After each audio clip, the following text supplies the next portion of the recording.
When it comes to RPGs on the PC Engine CD-ROM format, we've been seeing some really big presentations. Lots of huge animated cutscenes, tons of spoken dialogue. Basically, stuff that really wowed the players in 1990. And Bianca should have been a perfect fit for that. And yet, somehow, they just didn't. Bianca is an example of something that I've seen a number of times as I've been documenting game libraries. Some executive got the bright idea of making a big franchise all at once. Get your animation, music CDs, video games, books, merchandise, and blast it all out there. And what happens in 95% of these cases, including this one, is that the whole project falls apart. Sometimes due to internal implosion, sometimes because audiences completely reject the concept, and in the case of Bianca, both. The direct-to-video animation for Bianca flopped, though they did try a couple more times at a lower budget. None of the other tie-ins really emerged, and the game wound up being the most successful part of the Bianca franchise. So what is Bianca? It's the super advanced spacecraft that a gang of women pirates fly around on. And of course they have some space piratical adventures.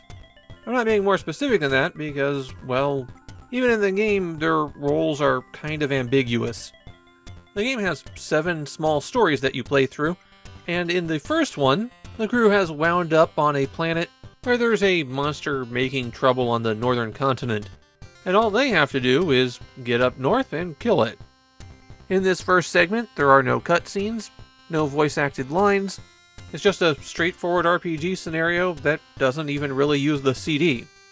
I have seen claims that the first scenario was tacked on late to expand the game, and that resulted in it having a bunch of useless areas and no interaction with the rest of the story. I couldn't find any evidence of that though, so for now I'm going to chalk it up to fan speculation. Still, all of the multimedia features of Bianca are piled up at the end of the game. Even the intro is just single lines of text against a star field. I kept waiting for something big to happen, but this just kept going for 4 minutes.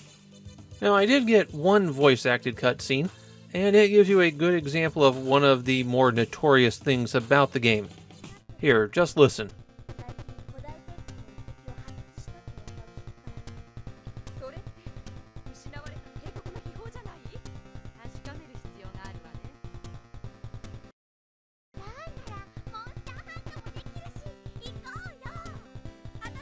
Well, I hope you didn't turn up the video's audio during that.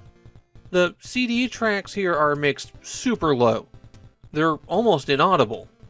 And the rest of the game's audio is kind of loud, so you really don't want to turn up the volume. Now I have to point something out here, because Bianca has what I think is a first in video games. You have the entire team of 5 pirates in your party, but their leader, and the main protagonist, is Feb. Feb's the one in the foreground in this picture. Unless I'm overlooking something, this means that Bianca is the first console game where you're playing as a woman of African descent. Bet you weren't expecting an obscure PC Engine RPG to break boundaries like that. In terms of gameplay, Bianca is a little bit behind the times, but not by that much. You can see the entire crew walking around as you explore, and if one of them is unconscious, their sprite freezes in place. It's a little bit hard to tell, but it's there. Hitting button 1 will bring up the standard RPG menu where you choose to talk, use an item, equip something, use psychic powers, which are the magic spells here, and check the data, which are your party's stats. There isn't a party summary that appears when you bring up the menu, so you have to go to data and look at the overview if you want to see how everyone's health is doing. The towns offer the standard array of weapon shops, item shops, and hotels. And of course, sleeping at a hotel is how you recover all your health and get an opportunity to save your game to the CD-ROM's memory unit. Of course, when you're wandering around outside of cities, you'll have random encounters. And here you'll find the most significant difference between Bianca and other RPGs. Since you have a party of 5 characters, that's a bit unwieldy. So when your combat turn starts, you have the option to engage or to give orders. By default, all 5 members will attack enemies. But if you want them to do something special, run away, use an item, activate a psi power, then you can go to that orders menu, select the character, and change what they do. And then after that turn happens, the character goes right back to attacking. They recognize that 99% of the time, you're just going to want your characters to hit something. And so the combat in Soul Bianca winds up being very streamlined. It's still basic Japanese RPG combat from the era, it's just that now you're hitting a lot fewer buttons. Since while I'm recording, I only usually have time to play about the first hour of a game, the initial pacing for RPGs is always something that I notice, and it's a little bit weird in Soul Bianca. You get plenty of money for defeating enemies, so it only takes 1 or 2 fights before you're able to go back to town to heal. The catch is, the experience that you earn is relatively slow, and you need to equip a party of 5 characters. The pirate crew starts with nothing. They all need a weapon, something to protect their hands, body armor, and headgear. So it takes a while before they're fully decked out and you can move on. The equipment you find initially in Soul Bianca is all fairly realistic. Your body armor consists of t-shirts or a sweatshirt. You can get a knife, or nunchaku, or a gun.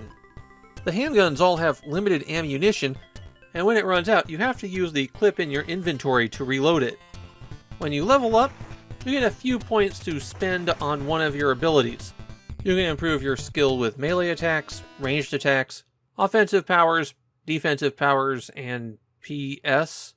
That seems to be utility abilities. Your melee and ranged skills determine which weapons you can equip. So if you don't increase it, then some of your characters will always be stuck with the starting knife. Most of the characters are specialized here. They'll have almost all of their points pumped into one ability at the start.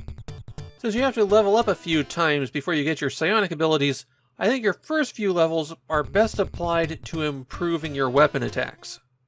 If you get defeated by a monster, then it's game over and you go back to your previous save, so make sure you save every time you sleep at the inn.